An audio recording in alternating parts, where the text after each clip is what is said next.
Inspector Jayant Hargude अपने office में बैठे थे।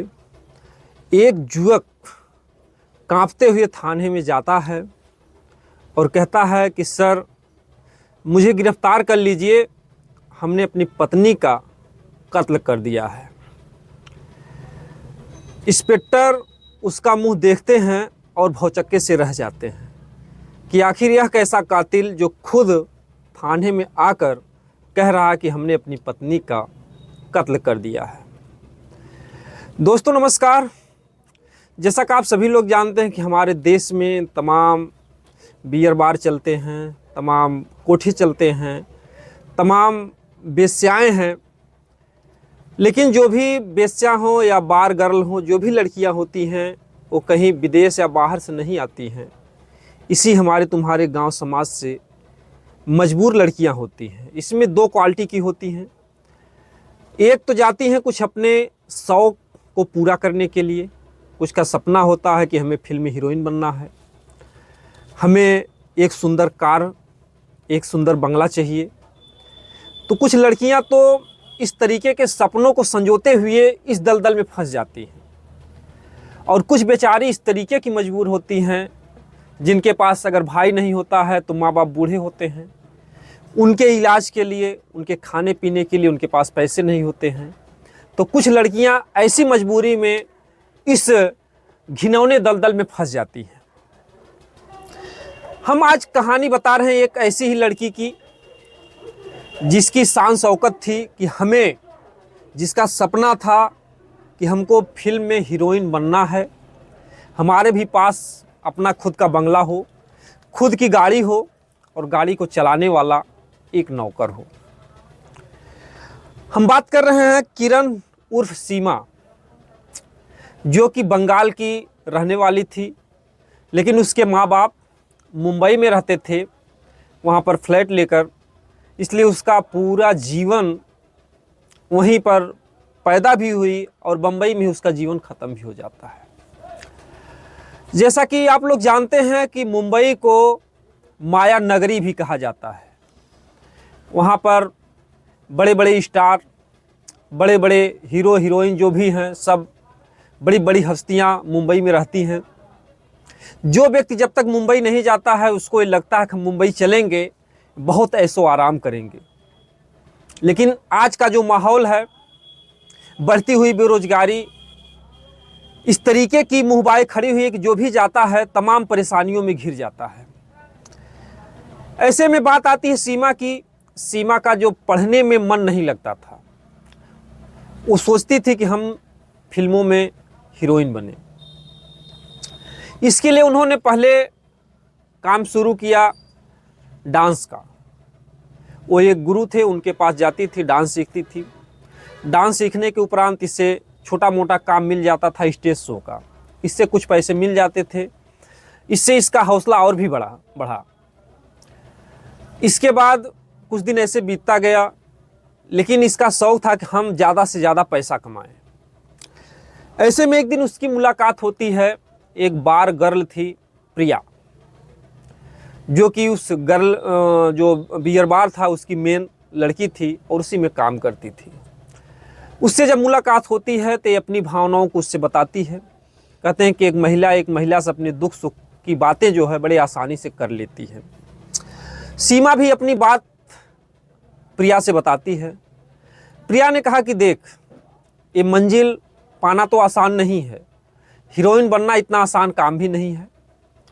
अगर तुझे पैसा कमाना है तो तू भी मेरे साथ चल और बार में काम कर, तुझे बहुत अच्छे पैसे मिलेंगे। सीमा को भी ये बात जम गई कि वास्तव में जो प्रिया कह रही है सही कह रही है। अब सीमा को लेकर प्रिया अपने बार मालिक के पास जाती है। बार मालिक भी देखता है तो देखते ही रह जाता है, क्योंकि जो सीमा की बनावट थी वो काफ़ी सुंदर थी, गठीला बदन था, यानी कि जो भी एक बार देखता था वो देखता ही रह जाता था।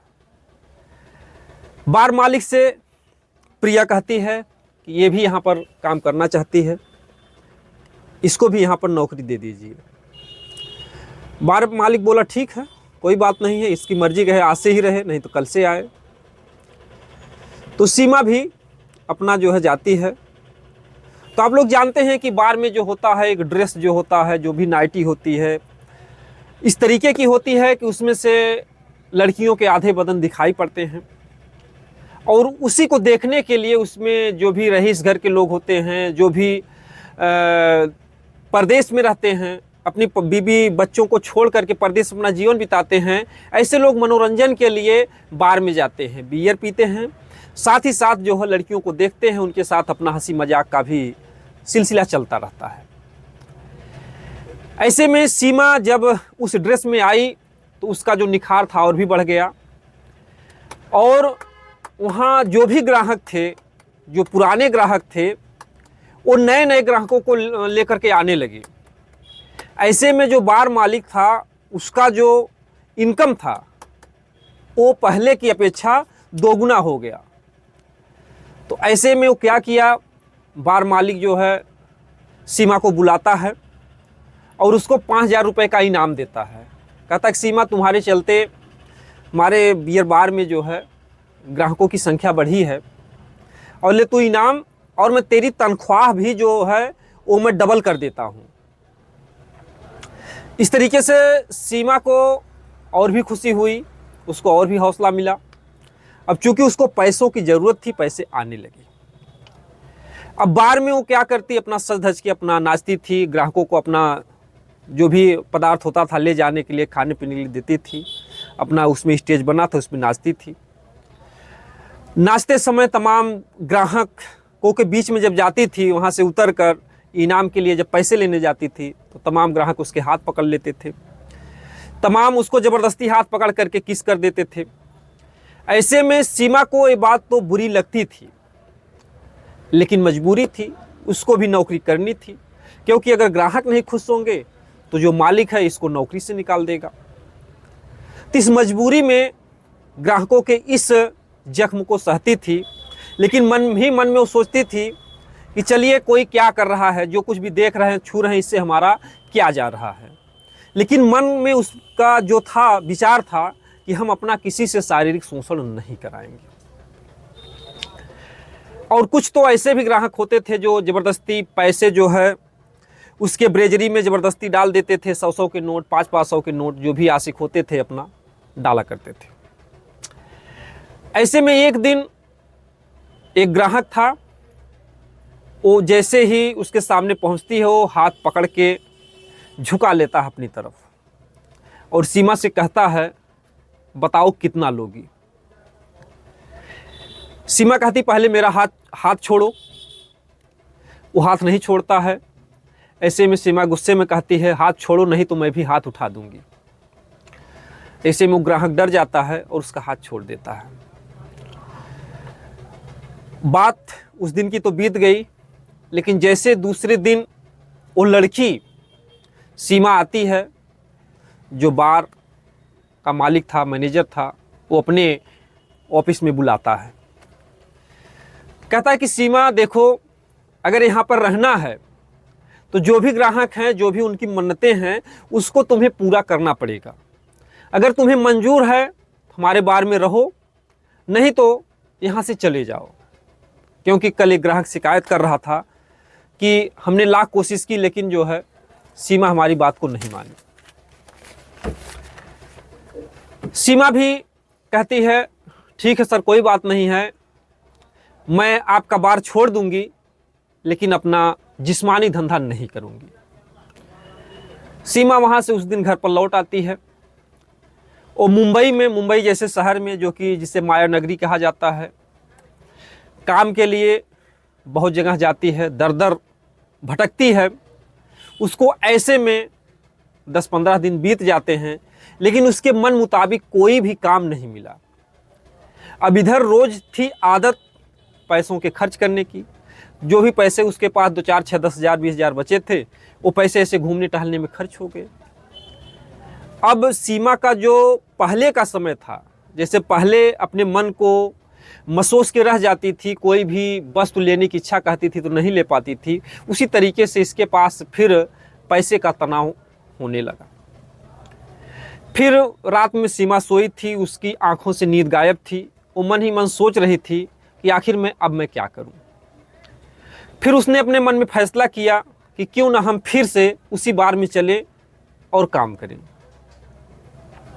वो फिर जो है जाती है, कम से कम 15-16 दिन बीत जाते हैं और वो सज धज कर उस बार मालिक के पास जाती है। बार मालिक देखते ही मुस्कुरा देता है, कहा और बोलता है, जैसे ही सीमा उसके सामने खड़ी होती है बोलता है, सीमा तुम एक बहुत ही समझदार लड़की हो, क्योंकि तुमने समय रहते ही वापस जो इस गली में फिर से कदम रख दिया है, ये तुम्हारा बहुत बड़ा बड़प्पन है। सीमा भी धीरे से मुस्कुरा कर कहती है, ठीक है सर, कोई बात नहीं, आप जो भी कहेंगे हम वो करेंगे। अब ऐसे में उसका दिन बीतता गया। अब वो मजबूर हो गई जिस्मानी धंधा करने के लिए। ऐसे में तमाम ग्राहक आते थे, उसके जिस्म से अपना खिलवाड़ करके और मन मुताबिक पैसा दे के जाते थे। ऐसे धीरे धीरे कुछ दिन बीतता गया। ऐसे में एक ग्राहक था जो कि पर डे आता था और उसका नाम था विशाल, जो कि टेम्पो ड्राइवर था। उसका काम यही था कि दिन भर जो भी कमाई करता था, शाम को आता था, अपना बियर पीता था और उन्हीं बार गर्ल के ऊपर जो अपना पैसा उड़ाता था। तो उस दिन जब ये अपना काम करती है, उसके पास जैसे पहुंचती है, ये उसका हाथ पकड़ता है और धीरे से एक कागज़ पर अपना नाम, पता, मोबाइल नंबर लिखकर पैसे में मुड़ेर कर, यानी कि जनता की नज़र में लगे पैसा डाल रहा है, उसकी ब्रेजरी में पैसा डाल देता है और फिर वो चला जाता है। अब ये उस पैसे को जब कार्यक्रम ख़त्म हुआ, पैसे को देखती है, अपना खोलती है तो उसको एक पत्र मिलता है। पत्र में देखती है, वो लिखा रहता है कि सीमा, तुम मुझे बहुत पसंद हो, भले ही तुम बार गर्ल हो, लेकिन अगर तुम चाहो तो मैं तुमसे शादी करूंगा और तुम मेरे साथ मेरी पत्नी बनकर मेरा जीवन बिताओ। तुम इतनी सुंदर हो, तुम्हें देखने के बाद हमें सहानुभूति होती है और हम चाहते हैं कि तुम जल्द से जल्द इस दलदल से निकल आओ। ये बात कुछ सीमा को भी अच्छी लगी, क्योंकि वो रोज पैसा आता था, लुटाता था। तो वो भी जब अगले दिन विशाल आता है तो कुछ बातें होती हैं, धीरे धीरे इन दोनों में प्यार हो जाता है। और फिर कुछ दिन के बाद बियर मालिक को पता नहीं चलता है, ये अपने घर आती है, बियर बार में फिर नहीं जाती है और उससे शादी रचा लेती है। प्रिया फिर जाके बताती है बियर मालिक को कि वो तो अब शादी कर ली, अब वो यहाँ पर नहीं आएगी। अब शादी होने के बाद सीमा बहुत खुश थी, क्योंकि अब उसके जिस्म को कई पुरुष नहीं नोचते थे। अब उसका पति विशाल, जो कि दिन भर अपना टैक्सी चलाता था, पाने के कुछ दिनों तक खुशियां बहुत ही बरकरार थीं, क्योंकि इतनी सुंदर पत्नी पाकर विशाल को भी जब ड्यूटी निकलता था वो यही सोचता था कि कितने जल्दी शाम हो और हम कितने जल्दी अपने घर पर चलें, अपने सीमा के पास मौज मस्ती करने के लिए। दिन ऐसे ही बीतते गए। कुछ दिन के बाद एक दिन विशाल क्या करता है, सीमा को घुमाने के लिए ले जाता है जुहू चौपाटी। जुहू चौपाटी पर एक दुकान पे बैठकर ये लोग नाश्ता कर रहे होते हैं और वहाँ पर पहले से ही 2-3 लड़के बैठे थे। और जैसे ये लोग पहुँचते हैं, उसमें का एक लड़का सीमा की तरफ बड़े गौर से देखता है और सीमा भी एक बार देख करके फिर, क्योंकि सीमा के साथ उसका पति था, वो मजबूर थी कि अगर हम बार बार देखेंगे तो हमारा पति संदेह करेगा। तो सीमा भी जब देखती कि उसका पति इधर उधर देख रहा है तो उसी तरफ देखती है। फिर इसके बाद जो है अपने जो है मतलब दुकान की तरफ देखती है, कभी नाश्ते की तरफ देखती, इस तरीके से निगाहें बचा करके उससे आंखें मिला रही थी। लेकिन उसका जो पति था विशाल, वो भी काफ़ी चतुर और चालाक था। उसको कुछ संदेह हो जाता है कि आखिर जो सामने बैठा लड़का है वो बार बार क्यों हमारी पत्नी की तरफ देख रहा है। तो इसके बाद वो भी बहाना बना लेता है कि मैं इन दोनों की तरफ नहीं देख रहा हूँ, देखता दूसरी तरफ है, लेकिन जो उसकी आंखें थी वो टेढ़ी करके देखता इन्हीं दोनों की तरफ है कि आखिर में ये लोग क्या करते हैं। तो कुछ इशारा वो लड़का करता है और कुछ इशारा इस सीमा भी करती है, और ये अनजान बना हुआ सारे इशारों को देखता है, सोचता है कि हो सकता है कि हमको कोई प्रमाण मिल जाए। बात यहाँ की यहाँ पर ख़त्म हो जाती है।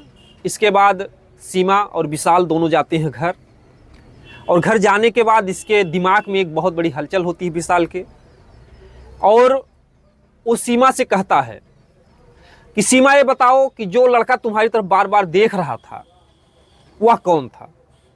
वह तुम्हें जानता था या पहले तुमसे कभी मिला था? तो सीमा भी बहाना मारते हुए बताती है कि कौन लड़का, कैसा लड़का? अरे हम तो कहीं भी जाते हैं तो लोग हमारी तरफ देखते हैं, भगवान ने हमको ऐसा बनाया ही है, तो मैं किस किस को मना करूँ कि हमारी तरफ मत देखो। अब जो देखेगा इसका मतलब थोड़ी नहीं है कि वो हमको जानता है और मैं उसको जानती हूँ। तो विशाल को थोड़ा लगा कि हमसे झूठ बोल रही है। तो इसके बाद बात ऐसी बीती, लेकिन उसी दिन से विशाल जो है अपनी पत्नी को शक की निगाहों से देखने लगा, और अक्सर जब ये ड्यूटी जाता था तो सीमा भी कभी कभार घर से बाहर चली जाती थी, और जब चली जाती थी इसके बाद जब कभी कभार विशाल जब पूछता था कि आखिर तुम दिन में कहाँ जाती हो, तो बोलती थी कि मैं फला सहेली के पास मिलने जाती हूँ, फला सहेली के पास मिलने जाती हूँ, ऐसे अपना वो मतलब बहाना मारती रहती थी। अब उसका जो संदेह था वो धीरे धीरे बढ़ता गया। अब आए दिन दोनों में झगड़े और झंझट भी होने लगे। अब झगड़े झंझट होते होते बात यहाँ तक पहुँच गई कि अब जो उसका पति था विशाल, वो सोचा कि हम क्यों ना किसी दूसरी लड़की से शादी कर लें, क्योंकि ये बाहर की लड़की है और हमको लगता है कि ये किसी अन्य पुरुष से भी इसका संबंध अब भी चल रहा है। तो ऐसे में झगड़ा झंझट होते हैं। वो भी शराब पीकर आता है, कभी कभी इसको मारता है। अब इसका जीवन जो था वो दुखमय में बीतने लगा। एक दिन इसके मन में आया कि मैं आत्महत्या कर लूं सीमा के, लेकिन फिर सोची कि जीवन है, संघर्ष करना चाहिए। वो चली जाती है अपनी सहेली प्रिया के पास, जो उसको बार गर्ल में ले गई थी। उसके पास जाती है और सारी दास्तान बताती है। प्रिया कहती है कि देख, तू शीशे में देख, अपनी सूरत देख, तुम्हारी नाक कितनी सुंदर है, तुम्हारी आंखें कितनी सुंदर है, तुम्हारे गाल कितने सुंदर हैं, तुम्हारा चेहरा जो भी देखेगा तुम्हारा पुजारी हो जाएगा। तू घबरा मत, तुझे एक ना एक दिन तुम्हारा पति जरूर तुम्हारी पूजा करेगा। तो उस समय सीमा कहती है कि तेरे लिए मैं सुंदर हूं, दुनिया के लिए मैं सुंदर हूं, लेकिन पति के लिए मैं तो एक नालायक औरत बनकर रह गई हूं। और रोते हुए, आंसू बहाते हुए प्रिया से चिपक जाती है। कहती है कि दीदी, हमें कुछ समझ में नहीं आ रहा कि मैं क्या करूं, क्योंकि मैं अब हमारा कोई सहारा देने वाला नहीं है। माँ बाप से कुछ कहूंगी तो बोलेंगे तुमने तो अपनी मर्जी से शादी की है, मैं क्या करूं। और अक्सर यही होता है, लड़कियां इसी में धोखा खा जाती हैं। अगर माँ बाप के खिलाफ शादी करती हैं, कोई समस्या होती है तो माँ बाप या नात रिश्तेदार उसका सहयोग नहीं करते हैं। तो ऐसे में उसको प्रिया बहुत समझाती बुझाती है, कहती है देख, समय है, इसको पार कर जा, और धीरे धीरे वही पति तुझे मानने लगेगा। तू भी उससे प्यार कर, दिल से कर। अगर किसी से मिलती जुलती है तू भी आना जाना बंद कर दे और अपना जीवन बिता। इन सारी बातों को बताने के बाद उसका कुछ दिल हल्का होता है। कहते हैं कि अपना दुख तकलीफ किसी से बता दो तो थोड़ा बहुत दिल का जो बोझा होता है वो हल्का हो जाता है। फिर जो है सीमा वापस अपने घर पर चली आती है। इसके बाद उसका पति आता है शाम को, और इसके बाद बोलता है तू कहाँ गई थी, और वो भी बोलती है कि इस समय तुम्हारा भी जो रवैया है वो हमारे समझ में नहीं आ रहा है। तुम भी पहले जिस तरीके से हमसे प्यार करते थे उस तरीके से अब नहीं प्यार करते हो। वो बोला कि मैं कुछ भी करूं तुमसे क्या मतलब। ते भी अपना हक जताते हुए बोलते मैं पत्नी हूं, हमारा अधिकार है, तुम अगर कुछ गलत करोगे तो मैं तुमको रोकूंगा। तो भी बोला कि तुम भी कहाँ बहुत सही हो, तुम बार में काम करती थी, तुम एक रंडी हो, आवारा हो, बेश्या हो, जो कुछ भी कहना था उसने कहा।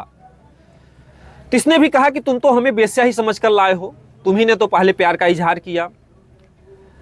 तो बात यूं ही चलती रहती है और ये बात झगड़े में इस तरीके से तब्दील हो जाती है कि लोग कहते हैं तुम मेरा क्या कर लोगे और तुम मेरा क्या कर लोगे। ऐसे में दोनों में बात होती है। तो ऐसे में क्या करता है, विशाल को भी गुस्सा आता है और उसका जो बाल होता है उसको पकड़ करके जो है खींचता है और ले जा करके बेड पर पटक देता है। वो भी झटक देती है उसको, बोलती है कि मैं भी तुमसे कम नहीं हूं, अगर तुम हाथ उठाओगे तो मैं भी हाथ उठाना जानती हूं। तो इसके बाद विशाल बोलता है ठीक है, आज मैं तुम्हें ठिकाने लगा दूंगा। अब दोनों फिर खाना पीना खाते हैं। ये तो थकी हारी थी, ये तो सो जाती है, लेकिन जो विशाल था उसके मन में प्लान था कि आज इसको मारना है तो मारना है। तो ऐसे में क्या करता, उसकी आंखों में नींद नहीं थी। वो जाता है, सीमा के सीने पर चढ़कर बैठ जाता है और दोनों हाथ से उसका गला दबाने लगता है। वो मुंह से कुछ आह कह पाती इससे पहले ही उसकी जुबान मुंह से निकल जाती है, क्योंकि कहते हैं कि एक मर्द का जो हाथ होता है उसमें बड़ी ताकत होती है। तो विशाल अपनी जितनी ताकत थी उतनी ताकत से उसके गर्दन को दबोचा और दबाया उसके सीने पर बैठकर, और सीमा उफ तक नहीं कह पाई और मुंह से उसका जो है खून आ गया और अपनी दम तोड़ देती है। और इसके बाद मारने के बाद विशाल क्या करता है, जैसे ही सुबह होती है वो पहुंचता है पुलिस थाने, जहां पर उस समय के इंस्पेक्टर थे जयंत हरगुडे जी। उनसे कहता है कि इंस्पेक्टर साहब, हमने अपनी पत्नी को मार डाला है, हमें गिरफ्तार कर लीजिए। इंस्पेक्टर साहब देखते हैं उसकी तरफ, उनको एक तरीके झटका लगता है और उनको एक पहला अपराधी था जो खुद आकर थाने में कह रहा है साहब हमको गिरफ्तार कर लीजिए, हमने कत्ल किया है। तो ऐसे में उसके ऊपर 302 की धारा लगती है और उस सलाखों के पीछे अपना जाता है। तो हमारा इस वीडियो को बताने का एक ही मकसद है कि जो भी लड़कियां हैं, अगर कोई भी शादी विवाह करना है तो अपनी मर्जी से इस तरीके से ना करें। और भाई जिनकी मजबूरियां हैं, ये ना कभी कोठे बंद हुए हैं ना बार बंद होंगे, क्योंकि रोजी रोटी की समस्या बढ़ती ही जा रही है, आबादी बढ़ती जा रही है। तो ऐसे में अगर इनको शादी ही अगर बियर बार में चली गई या कोठे पर चली गई तो शादी ना ही करें तो उनके लिए बेहतर होगा, क्योंकि अगर वो शादी करती हैं तो भी उसके बाद उनका जीवन अक्सर नष्ट हो जाता है, पूरी ज़िंदगी वो जी नहीं पाती हैं। और अक्सर हम तो यही चाहेंगे कि जो भी लड़कियां हैं वो ऐसे कामों से दूर रहें, पढ़ाई लिखाई पर ध्यान दें। अगर उनको कुछ नहीं लगता तो सिलाई सीख लें, कुछ भी काम कर लें, अपना धंधा बिजनेस का अपना मेहनत, थोड़ा पैसा, ज़्यादा पैसे के चक्कर में आपका जो जीवन है वो बर्बाद हो सकता है। थोड़ा ही पैसा कमाइए, उसमें आप मस्त रहिए, खुश रहिए।